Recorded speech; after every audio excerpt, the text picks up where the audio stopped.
യേശുവിൻ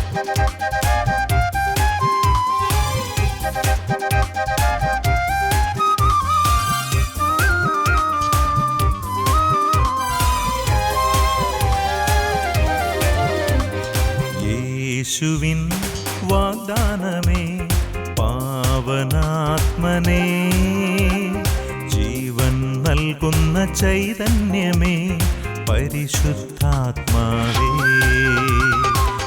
യേശുവിൻ വാഗ്ദാനമേ പാവനാത്മനേ, ജീവൻ നൽകുന്ന ചൈതന്യമേ പരിശുദ്ധാത്മാവേ.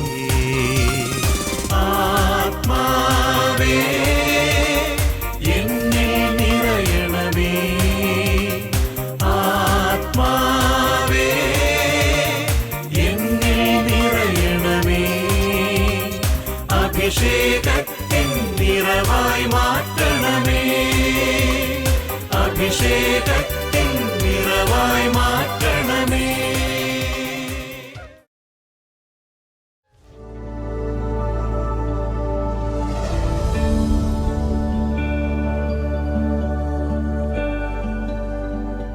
Praise the Lord. ഷേമ ഇസ്രായേലിലേക്ക് എല്ലാ പ്രേക്ഷകർക്കും സ്വാഗതം. ജീവിതത്തിൻ്റെ പ്രതിസന്ധി ഘട്ടങ്ങളിൽ എന്ത് ചെയ്യണമെന്നറിയാതെ തളർന്നു പോകുന്ന പ്രശ്നങ്ങളുടെ ഇടയിൽ നാം ഓർത്തു വെക്കേണ്ട ഒരു വചനമാണ് പുറപ്പാട് 14:14. നിങ്ങൾ ശാന്തരായിരുന്നാൽ മതി, കർത്താവ് നിങ്ങൾക്ക് വേണ്ടി യുദ്ധം ചെയ്തുകൊള്ളും. എൻ്റെ പ്രശ്നങ്ങളുടെ ഇടയിലും എൻ്റെ ദുഃഖങ്ങളുടെ ഇടയിലും എനിക്ക് വേണ്ടി യുദ്ധം ചെയ്യാൻ ഒരു ദൈവമുണ്ട് എന്ന ഉറപ്പ്. ഹൃദയം കർത്താവിങ്കിലേക്ക് ഉയർത്തി കർത്താവിൽ ശരണപ്പെടുന്നവന് വേണ്ടി യുദ്ധം ചെയ്യാൻ തൻ്റെ സ്വർഗീയ സൈന്യങ്ങളെ ദൈവം ഉറപ്പായും അയക്കും. എനിക്ക് വേണ്ടി യുദ്ധം ചെയ്യാൻ എൻ്റെ ദൈവം ഉറപ്പായും എൻ്റെ ഒപ്പം ഉണ്ടാകുമെന്ന് തിരുവചനത്തിൻ്റെ വെളിച്ചത്തിൽ പറഞ്ഞു തരികയാണ് കാരസ്ഭവൻ ഡയറക്ടർ ഫാദർ കുര്യൻ കാരിക്കൽ. ഒരു വ്യക്തിയുടെ ജീവിത സാക്ഷ്യത്തിലൂടെ തിരുവചന സന്ദേശത്തിലേക്ക് നമുക്ക് പ്രവേശിക്കാം.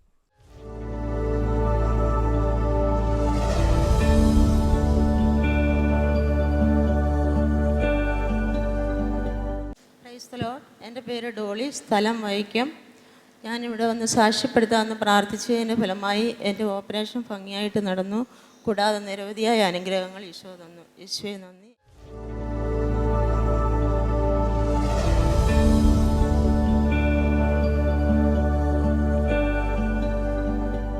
ഈ വചന ശുശ്രൂഷയിലേക്ക് ഏവർക്കും സ്വാഗതം. നമ്മളിന്ന് ചിന്തിക്കുന്ന വിഷയം കർത്താവ് യുദ്ധം ചെയ്താൽ വിജയം സുനിശ്ചയം എന്ന കാര്യത്തെക്കുറിച്ചാണ്. പ്രിയപ്പെട്ടവരെ, ഈ വചന ശുശ്രൂഷയിൽ ദൈവം നമ്മുടെ ഭാഗത്തു നിന്നും ആവശ്യപ്പെടുന്ന ഒരു കാര്യം എസെക്കിയേലിൻ്റെ പുസ്തകം 3-ാം അധ്യായത്തിൻ്റെ 10-ാമത്തെ വചനം വായിച്ചാൽ നമുക്ക് കാണാൻ സാധിക്കും. അവിടെ പറഞ്ഞിരിക്കുന്നത്, മനുഷ്യപുത്ര, ഞാൻ പറയുന്ന വാക്കുകൾ കാതു തുറന്ന് കേൾക്കുക, ഹൃദയത്തിലേക്ക് ഏറ്റെടുക്കുകയും ചെയ്യുക.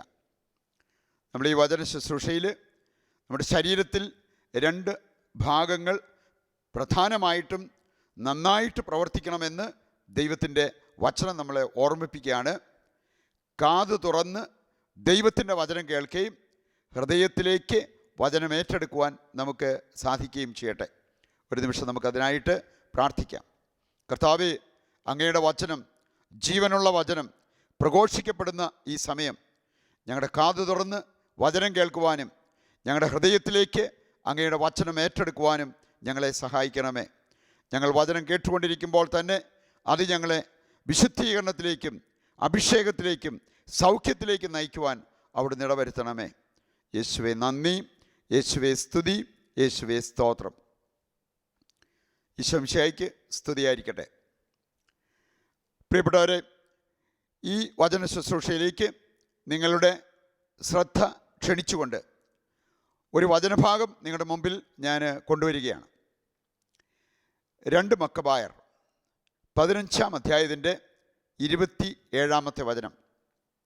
2 Maccabees chapter 15 verse 27. ഈ വചനഭാഗം നമ്മളെ ഓർമ്മിപ്പിക്കുന്ന ഒരു കാര്യം, യൂദാസും അനുചരന്മാരും എണ്ണത്തിൽ അവർ വലിയവരല്ലായിരുന്നെങ്കിലും അവർക്കെതിരെ വന്ന നിക്കനോറും സൈന്യവും എണ്ണത്തിൽ അവർ വലിയവരായിരുന്നെങ്കിലും യുദ്ധത്തിൽ വിജയിച്ചത് യൂദാസും അനുചരന്മാരുമാണ്.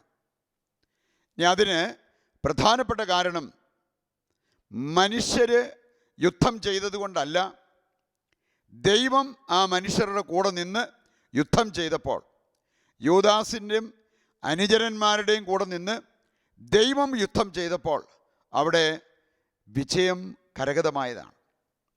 ഇനി അതിനുള്ള കാരണം ഈ വചനഭാഗം വ്യക്തമായിട്ട് നമ്മളെ പഠിപ്പിക്കുന്നുണ്ട്.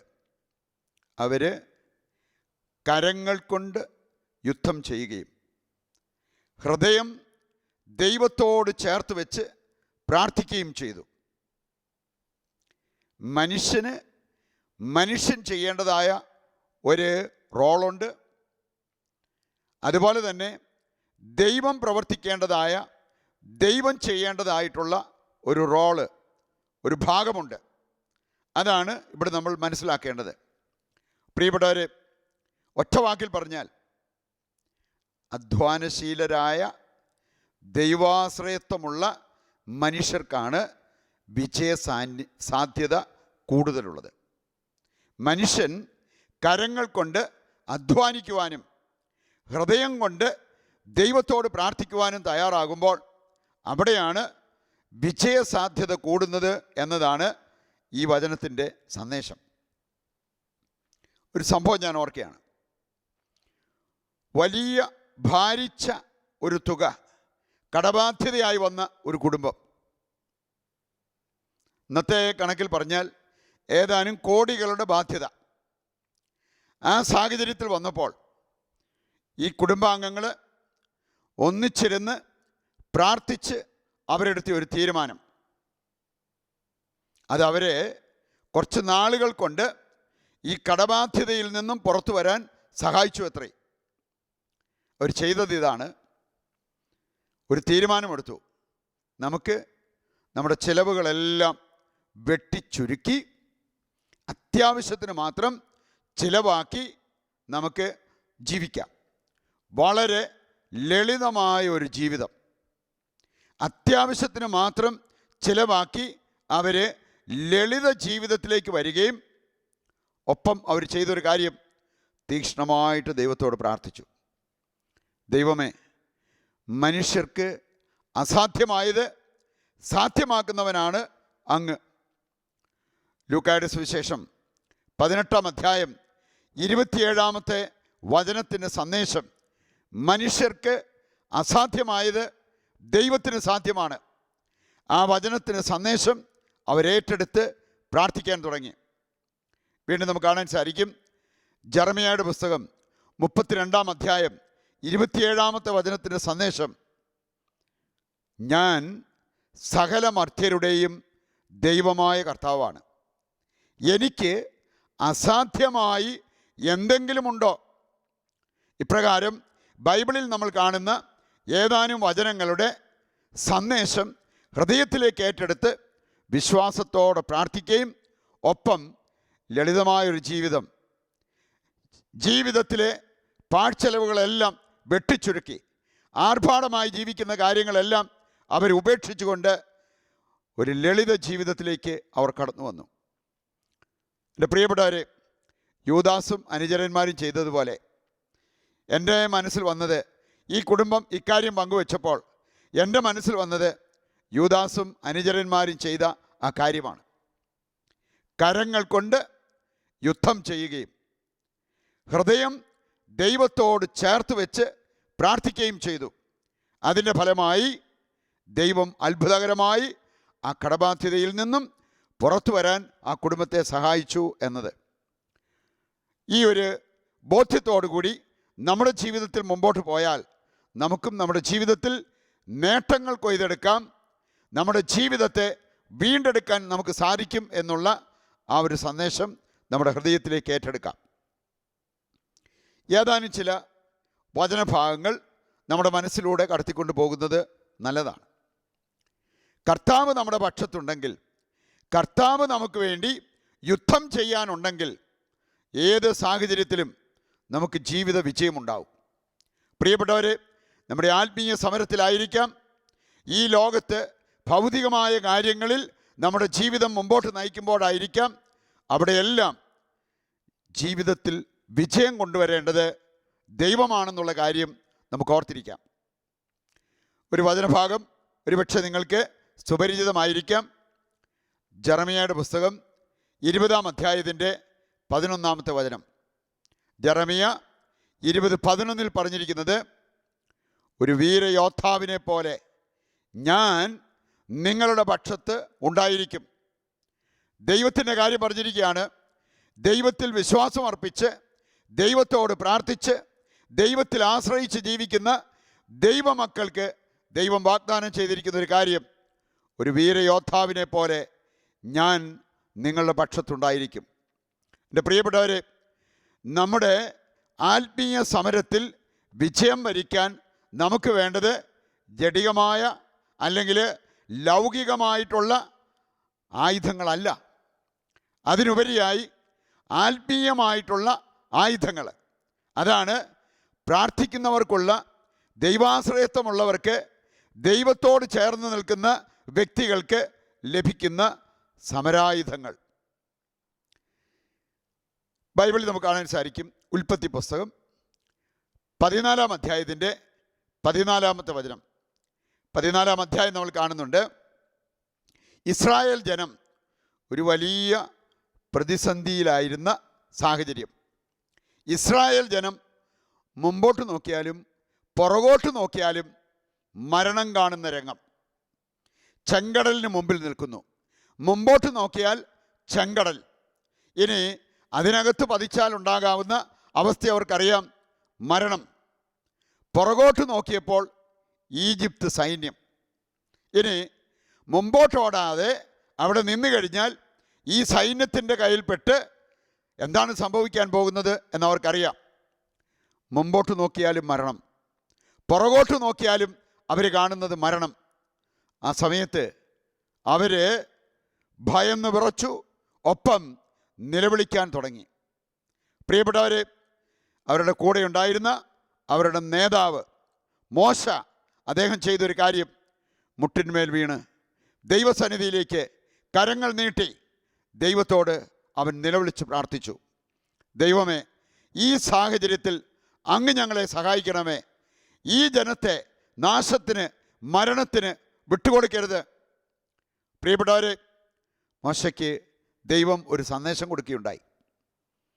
ദൈവം പറഞ്ഞത്, മോശേ, ഇസ്രായേൽ ജനത്തോട് പറയുക, അവർ ഭയപ്പെടാതിരിക്കട്ടെ, അവരൊന്ന് ശാന്തരായിരുന്നാൽ മതി, ഞാൻ അവർക്ക് വേണ്ടി യുദ്ധം ചെയ്യും. പ്രിയപ്പെട്ടവരെ, ഇത് പൊള്ളവാക്കായിരുന്നില്ല. ദൈവം ഒരു വീരയോദ്ധാവിനെ പോലെ അതിശക്തനായ ദൈവമായി അവർക്ക് വേണ്ടി പ്രവർത്തിച്ചു. അവരാരും പ്രതീക്ഷിക്കാത്ത ഒരു വഴി ദൈവം അവിടെ വെട്ടി അവർക്ക് വേണ്ടി, രക്ഷയുടെ ഒരു മാർഗം. അതുകൊണ്ടാണ് ഈജിപ്ത് സൈന്യത്തിൽ നിന്നും അതുപോലെ തന്നെ ചെങ്കടലിലെ വെള്ളത്തിൽ നിന്നും അവർ രക്ഷ പ്രാപിച്ചത്. അതിന് ഒരേ ഒരു കാരണമേ ഉള്ളൂ, ദൈവമായ കർത്താവ് അവർക്ക് വേണ്ടി യുദ്ധം ചെയ്തു. ആ ദൈവത്തോട് അവർ ചേർന്ന് നിന്നു. നമുക്ക് കാണാൻ സാധിക്കും, ദൈവം കൊടുത്ത ചില നിർദ്ദേശങ്ങളുണ്ട്. ഇസ്രായേൽക്കാർ ആ നിർദ്ദേശങ്ങൾ പാലിക്കാൻ തയ്യാറായപ്പോൾ ദൈവം അവർക്ക് വേണ്ടി യുദ്ധം ചെയ്തു. മോശയോട് ദൈവം ആവശ്യപ്പെട്ടിരുന്നു, നിനക്ക് നൽകപ്പെട്ടിരിക്കുന്ന ആ വടി നീ കയ്യിലെടുക്കുക, അത് ചെങ്കടലിന് നേരെ നീട്ടുക, ഒപ്പം ജനത്തോട് പറയുക, അവർ കടലിനോട് ചേർന്ന് നിൽക്കട്ടെ. കർത്താവ് പ്രവർത്തിച്ചു, ജലം മാറി, ജനത്തിന് ആ വഴിയെ അവർക്ക് മുമ്പോട്ട് പോകുവാനായിട്ട് സാധിച്ചു.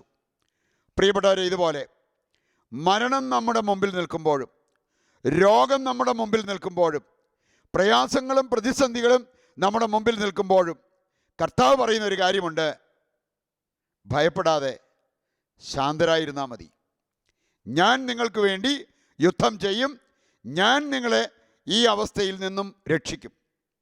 ഇതുപോലെ നിരവധി സംഭവങ്ങൾ ബൈബിളിൽ നമുക്ക് കാണാൻ സാധിക്കും. 2 സാമുവേൽ 12-ാം അധ്യായം അതിൻ്റെ 7 മുതലുള്ള വചനഭാഗം വായിച്ചാൽ ദാവീദിന് ദൈവം കൊടുക്കുന്ന ഒരു നിർദ്ദേശം കാണാൻ പറ്റും. പ്രിയപ്പെട്ടവരെ, ദാവീദ് അവിശ്വസ്തത കാണിച്ചപ്പോൾ നാഥാനെ അവൻ്റെ അടുത്തേക്ക് ദൈവം അയക്കുന്നത് കാണാൻ സാധിക്കും. ഒരു കാര്യം ദൈവം അവനെ ഓർമ്മിപ്പിച്ചു. സാവൂളിൻ്റെ കയ്യിൽ നിന്നും ദൈവമായ കർത്താവല്ലേ നിന്നെ രക്ഷിച്ചത്. 1 സാമുവേലിൻ്റെ പുസ്തകം വായിച്ചു കഴിഞ്ഞാൽ, പ്രത്യേകിച്ച് 18, 19 അധ്യായങ്ങൾ വായിച്ചു കഴിഞ്ഞാൽ നമുക്ക് കാണാൻ സാധിക്കും, ദാവീദിനെ കൊല്ലാൻ വേണ്ടി സാവൂള് പരക്കം പാഞ്ഞ് നടക്കുന്ന രംഗങ്ങൾ. 2 പ്രാവശ്യം അവനെ കുന്തം കൊണ്ട് ഭിത്തിയിൽ ചേർത്ത് വെച്ച് കൊല്ലാൻ ഓടി വന്ന സാവൂളിൻ്റെ കയ്യിൽ നിന്നും അത്ഭുതകരമായി ദാവീദിന് രക്ഷപ്പെടാൻ പറ്റി. അത് ദാവീദിൻ്റെ സാമർഥ്യം കൊണ്ടായിരുന്നില്ല, മറിച്ച് ദൈവമായ കർത്താവ് സാവൂളിൻ്റെ കയ്യിൽ നിന്നും അവനെ രക്ഷിച്ചതാണ് എന്നവിടെ ഓർമ്മിപ്പിക്കുന്നത് കാണാൻ സാധിക്കും. എങ്കിൽ പ്രിയപ്പെട്ടവരെ, നമ്മുടെ ജീവിത സാഹചര്യത്തിൽ ആരെല്ലാം നമുക്കെതിരെ പ്രവർത്തിച്ചാലും, ആരെല്ലാം നമ്മെ നശിപ്പിക്കാൻ നോക്കിയാലും, ദൈവത്തിൻ്റെ കൂടെ നമ്മൾ നിന്നാൽ, ദൈവത്തോട് നമ്മൾ ചേർന്ന് നിന്നാൽ, ദൈവത്തെ ഒരു വീരയോദ്ധാവിനെ പോലെ കാണാൻ നമുക്ക് സാധിച്ചാൽ നമ്മുടെ ജീവിതത്തിൽ രക്ഷയുണ്ടാകും. കർത്താവിന് നമ്മെ ശത്രുകരങ്ങളിൽ നിന്നും രക്ഷിക്കാൻ സാധിക്കും എന്നുള്ളതിൻ്റെ വലിയ ഒരു സൂചനയാണ്. 2 ദിനവൃത്താന്തം 18-ാം അധ്യായം. ഈ അധ്യായത്തിലൂടെ കടന്നു പോകുമ്പോൾ നമുക്ക് കാണാൻ സാധിക്കും, യഹോഷാഫാത്ത് രാജാവ് ദൈവാശ്രയത്വമുള്ളൊരു വ്യക്തിയായിരുന്നു. നന്മ ഹൃദയത്തിലുണ്ടായിരുന്ന ഒരു വ്യക്തിയായിരുന്നു. റാമോത്ത് ഗിലിയാദിനെതിരെ ആഹാബ് രാജാവിനോട് ചേർന്ന് യുദ്ധത്തിന് പോകുന്ന ഒരു രംഗം നമുക്ക് ഈ അധ്യായത്തിൽ കാണാൻ പറ്റും. പ്രിയപ്പെട്ടവരെ, റാമോത്ത് ഗിലിയാദ് ദേശവാസികൾ ആയുധങ്ങളുമായി യഹോഷാഫാത്തിൻ്റെ മേൽ ചാടി വീണപ്പോൾ അവിടെ ഉണ്ടായ ഒരു കാര്യം നമുക്ക് കാണാൻ സാധിക്കും. യഹോഷാഫാത്ത് ദൈവത്തോട് നിലവിളിച്ചപേക്ഷിച്ചു, ദൈവത്തിൻ്റെ സഹായം തേടി. അവൻ്റെ വിശ്വാസം, അവൻ്റെ ദൈവാശ്രയത്വം, അവൻ്റെ നിലവിളി, അതിൻ്റെ ഫലമായി സംഭവിച്ചത് എന്താണെന്ന് ഈ അധ്യായത്തിൽ നമ്മൾ കാണുന്നുണ്ട്. 31-ാമത്തെ വചനം പറയുകയാണ്, കർത്താവ് അവനെ സഹായിച്ചു. സാധാരണഗതിയിൽ അവൻ മരിക്കേണ്ടതാണ്. ഇത്രയും ശത്രുകരങ്ങൾ ആയുധങ്ങളുമായി അവൻ്റെ നേരെ വന്നപ്പോൾ അവൻ മരിക്കേണ്ടതാണ്. എന്നാൽ കർത്താവ് അവനെ മരണത്തിന് വിട്ടുകൊടുത്തില്ല. അവന് വേണ്ടി കർത്താവ് യുദ്ധം ചെയ്തതുകൊണ്ട് അവിടെയും വിജയിക്കുന്ന യഹോഷാഫാത്തിനെ നമുക്ക് കാണാൻ സാധിക്കും. വീണ്ടും പ്രിയപ്പെട്ടവരെ, 2 മക്കബായർ 10-ാം അധ്യായത്തിലൂടെ നമ്മൾ കടന്നു പോകുമ്പോൾ ഒരു കൂലിപ്പടയുമായി വന്ന തിമോത്തിയോസിനെ നമുക്ക് അവിടെ കാണാൻ സാധിക്കും. അവർക്കെതിരെ യുദ്ധം ചെയ്യാൻ പോയത് മക്കബേയൂസ്. മക്കബേയൂസിനുണ്ടായിരുന്നത് ദൈവാശ്രയത്വം. അവൻ ദൈവത്തോട് നിലവിളിച്ച് അപേക്ഷിക്കുന്ന രംഗം നമുക്ക് കാണാൻ സാധിക്കും. എന്താണ് അവിടെ സംഭവിച്ചത് എന്ന് ഈ അധ്യായത്തിലൂടെ കടന്നു പോകുമ്പോൾ വളരെ വ്യക്തമായിട്ട് നമുക്ക് മനസ്സിലാക്കാൻ സാധിക്കും. 2 മക്കബായർ 10-ാം അധ്യായത്തിൻ്റെ 24 മുതലുള്ള വചനഭാഗത്തിൽ. പ്രിയപ്പെട്ടവരെ, സ്വർഗത്തിൽ നിന്ന് ദൈവം തന്നെ ഇവർക്കെതിരെ എന്ന് പറഞ്ഞാൽ മക്കബേയൂസിന് വേണ്ടി തിമോത്തേയുസിനെതിരെ യുദ്ധം ചെയ്യാൻ ദൈവം കടന്നു വരുന്നത് കാണാൻ സാധിക്കും. ആ യുദ്ധത്തിൽ വിജയിച്ചത് മക്കബേയൂസ് ആയിരുന്നു. കാരണം ആൾബലമല്ല, മറിച്ച് അവർക്ക് വേണ്ടി ദൈവം യുദ്ധം ചെയ്തതുകൊണ്ട്. ഇപ്രകാരം ദൈവം നമുക്ക് വേണ്ടി യുദ്ധം ചെയ്യേണ്ടതിന് നമ്മൾ ചെയ്യേണ്ട ചില കാര്യങ്ങളും വചനത്തിൽ വളരെ വ്യക്തമാണ്. നമ്മുടെ ഭാഗത്തു നിന്നും നമ്മൾ ചെയ്യേണ്ട കാര്യങ്ങൾ, അനുദപിക്കേണ്ടവർ അനുദപിച്ച്, അധ്വാനിക്കേണ്ടവർ അധ്വാനിക്കാൻ തയ്യാറായി ദൈവത്തോട് നിലവിളിച്ചപേക്ഷിക്കുമ്പോൾ അവർക്ക് വേണ്ടി ദൈവം യുദ്ധം ചെയ്യും, അവരെ വിജയത്തിലേക്ക് നയിക്കും എന്നുള്ളതാണ് ഈ വചനഭാഗത്തിൻ്റെ സന്ദേശം. വീണ്ടും നിങ്ങൾ പ്രഭാഷകൻ്റെ പുസ്തകം 4 28 വചനം വായിച്ചാൽ അവിടെ പറഞ്ഞിട്ടുണ്ട്, മരിക്കേണ്ടി വന്നാൽ പോലും സത്യം കൈവിടരുത്. അങ്ങനെയുള്ളവർക്ക് വേണ്ടി ദൈവമായ കർത്താവ് യുദ്ധം ചെയ്യും, പടപൊരുതും, അവരെ വിജയത്തിലേക്ക് നയിക്കും. പ്രിയപ്പെട്ടവരെ, ഇക്കാര്യങ്ങൾ നമ്മുടെ ഹൃദയത്തിലേക്ക്, ജീവിതത്തിലേക്ക് ഏറ്റെടുത്തുകൊണ്ട് കർത്താവിനോട് ചേർന്ന് നിന്നുകൊണ്ടുള്ള ഒരു ജീവിതം, കർത്താവിനോട് ചേർന്ന് നിന്നുകൊണ്ടുള്ള ഒരാത്മീയ സമരം, അതിനായിട്ട് നമുക്ക് ഒരുങ്ങാം. അതിനുവേണ്ട അഭിഷേകവും അനുഗ്രഹവും ഉൾക്കാഴ്ചകളും ലഭിക്കുവാൻ നമുക്ക് ദിവ്യകാരുണ്യനാഥൻ്റെ സന്നിധിയിലേക്ക് അണഞ്ഞ് അവിടുത്തെ കാരുണ്യവും അഭിഷേകവും യാചിച്ച് ഈ ആരാധനയിൽ പ്രാർത്ഥിക്കുകയും ചെയ്യാം. ആരാധന ആരാധന ആരാധന ആരാധന ആരാധന ആരാധന ആരാധന ആരാധന. പ്രിയപ്പെട്ടവരെ, ആരാധനയുടെ വിലപ്പെട്ട നിമിഷങ്ങളിലാണ് നമ്മളിപ്പോൾ. ദൈവത്തിൻ്റെ വചനത്തിലൂടെ നമ്മൾ മനസ്സിലാക്കി, കർത്താവ് യുദ്ധം ചെയ്താൽ ആ യുദ്ധത്തിൽ വിജയമുണ്ടാവും. ദൈവത്തെ നമ്മുടെ കൂടെ നിർത്തി ദൈവത്തോട് ചേർന്ന് നിന്നുകൊണ്ട് നമ്മുടെ ജീവിതത്തിൽ ആത്മീയ സമരത്തിലായിരിക്കാം. യുദ്ധം ചെയ്ത് മുന്നേറുമ്പോൾ നമ്മുടെ ജീവിതത്തിൽ വിജയമുണ്ടാവും. ആ ഒരു ബോധ്യത്തോടെ നമുക്ക് ഈ സമയം ചിലവഴിക്കാം. കർത്താവ് നമുക്ക് വേണ്ടി യുദ്ധം ചെയ്യുന്ന സമയം. നമ്മുടെ രോഗങ്ങൾ മാറ്റിയെടുക്കുവാൻ, നമ്മുടെ ബന്ധനങ്ങൾ അഴിക്കുവാൻ, നമുക്ക് അഭിഷേകം നൽകുവാൻ കർത്താവ് നമുക്ക് വേണ്ടി യുദ്ധം ചെയ്യുന്ന സമയമായിട്ട് ഈ ആരാധനയുടെ നിമിഷങ്ങളെ നമുക്ക് കാണാം. ജെറമ്യായുടെ പുസ്തകം 20-ാം അധ്യായത്തിൻ്റെ 11-ാമത്തെ വചനം നമ്മുടെ മനസ്സിലേക്ക് നമുക്ക് ഒരിക്കൽ കൂടി കൊണ്ടുവരാം. ഒരു വീരയോദ്ധാവിനെ പോലെ കർത്താവ് നമുക്ക് വേണ്ടി യുദ്ധം ചെയ്യും. നമ്മുടെ കൂടെ നിൽക്കുന്ന ദൈവത്തെ കണ്ടുകൊണ്ട് നമ്മുടെ എല്ലാ പ്രയാസങ്ങളും പ്രശ്നങ്ങളും ദൈവസന്നിധിയിൽ സമർപ്പിച്ചുകൊണ്ട് അല്പസമയം നമുക്ക് ദൈവത്തെ ഒന്ന് സ്തുതിച്ച് പ്രാർത്ഥിക്കാം. യേശുവേ നന്ദി, യേശുവേ സ്തുതി, ഹല്ലേലൂയ. കർത്താവേ, വിജയം നൽകുന്നവൻ അങ്ങാണ്, സൗഖ്യം നൽകുന്നവൻ അങ്ങാണ്. അങ്ങ് ഞങ്ങളുടെ മധ്യ എഴുന്നള്ളിയിരിക്കുന്ന നിമിഷങ്ങളാണ്. കർത്താവേ, ഞങ്ങളായിരിക്കുന്ന അവസ്ഥകൾ, ഞങ്ങളുടെ എല്ലാ അവസ്ഥകളും തിരുസന്നിധിയിലേക്ക് ഉയർത്തി ഞങ്ങൾ അങ്ങേ സ്തുതിച്ച് പ്രാർത്ഥിക്കുന്നു. Hallelujah, hallelujah, hallelujah, hallelujah. യേശുവേ നന്ദി, യേശുവേ സ്തുതി. ഒരു നിമിഷം നമ്മുടെ കരങ്ങൾ ഹൃദയത്തോടൊന്ന് ചേർത്ത് വയ്ക്കാം. ദൈവത്തെ നമുക്കൊന്ന് ചേർത്ത് പിടിക്കാം. പ്രിയപ്പെട്ടവരെ, കർത്താവിനെ നമ്മൾ ചേർത്ത് പിടിച്ചാൽ നമ്മുടെ മനസ്സിൻ്റെ ഭാരങ്ങൾ, ശരീരത്തിൻ്റെ രോഗങ്ങൾ, കുടുംബത്തിൻ്റെ പ്രയാസങ്ങൾ, പ്രശ്നങ്ങൾ, അതിനെല്ലാം പരിഹാരമുണ്ടാവും. നമുക്കെന്ത് ചോദ്യമുണ്ടെങ്കിലും അതിനുത്തരം നൽകുന്നവനാണ് നമ്മുടെ കർത്താവ്. നമ്മുടെ പ്രശ്നം എത്ര വലുതാണെങ്കിലും അതിന് പരിഹാരം കാണിച്ചു തരുന്നവനാണ് നമ്മുടെ കർത്താവ്. ആ വിശ്വാസത്തോടെ ഈശോയുടെ കരങ്ങളിലേക്ക് നമ്മളെ ഒന്ന് സമർപ്പിച്ച് നമുക്കിപ്പോൾ പ്രാർത്ഥിക്കാം. പ്രഭാഷകൻ 10-ാം അധ്യായം 5-ാമത്തെ വചനം നമുക്ക് ഓർക്കാം. മനുഷ്യൻ്റെ വിജയം ദൈവത്തിൻ്റെ കരങ്ങളിലാണ്. ആ ദൈവത്തെ കൂടാതെ നമ്മൾ എത്ര യുദ്ധം ചെയ്താലും നമ്മൾ ആ യുദ്ധത്തിൽ വിജയിക്കണമെന്നില്ല.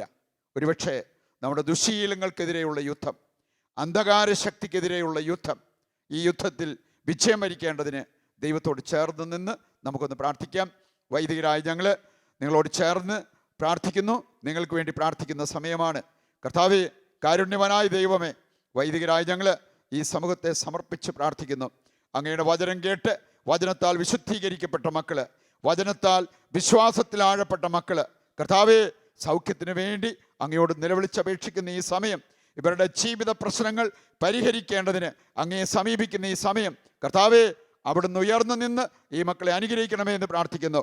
കർത്താവേ, അങ്ങയുടെ സൗഖ്യം, അനുഗ്രഹം ഏറ്റുവാങ്ങുന്നതിന് തടസ്സമായി നിൽക്കുന്ന പാപത്തിൻ്റെ സകല കെട്ടുകളും അഴിച്ച് ഇവർക്ക് സൗഖ്യവും സമാധാനവും അഭിഷേകവും നൽകി അനുഗ്രഹിക്കണമേ എന്ന് പ്രാർത്ഥിക്കുന്നു. പ്രിയപ്പെട്ടവരെ, കെട്ടുവാനും അഴിക്കുവാനും വിശുദ്ധീകരിച്ച് വിടുതൽ നൽകുവാനും പൗരോഹിത്യത്തിൽ കർത്താവ് നൽകിയിരിക്കുന്ന അധികാരത്തിന് കീഴിൽ നിന്നുകൊണ്ട് നിങ്ങളുടെ ശരീരത്തിനും മനസ്സിനും ആത്മാവിനും നിങ്ങളുടെ കുടുംബത്തിനും സൗഖ്യവും വിശുദ്ധീകരണവും വിമോചനവും നൽകുന്നു. പിതാവിൻ്റെയും പുത്രൻ്റെയും പരിശുദ്ധാത്മാവിൻ്റെയും നാമത്തിൽ ആമേൻ. പരിശുദ്ധ പരമ ദിവ്യകാരുണ്യത്തിന്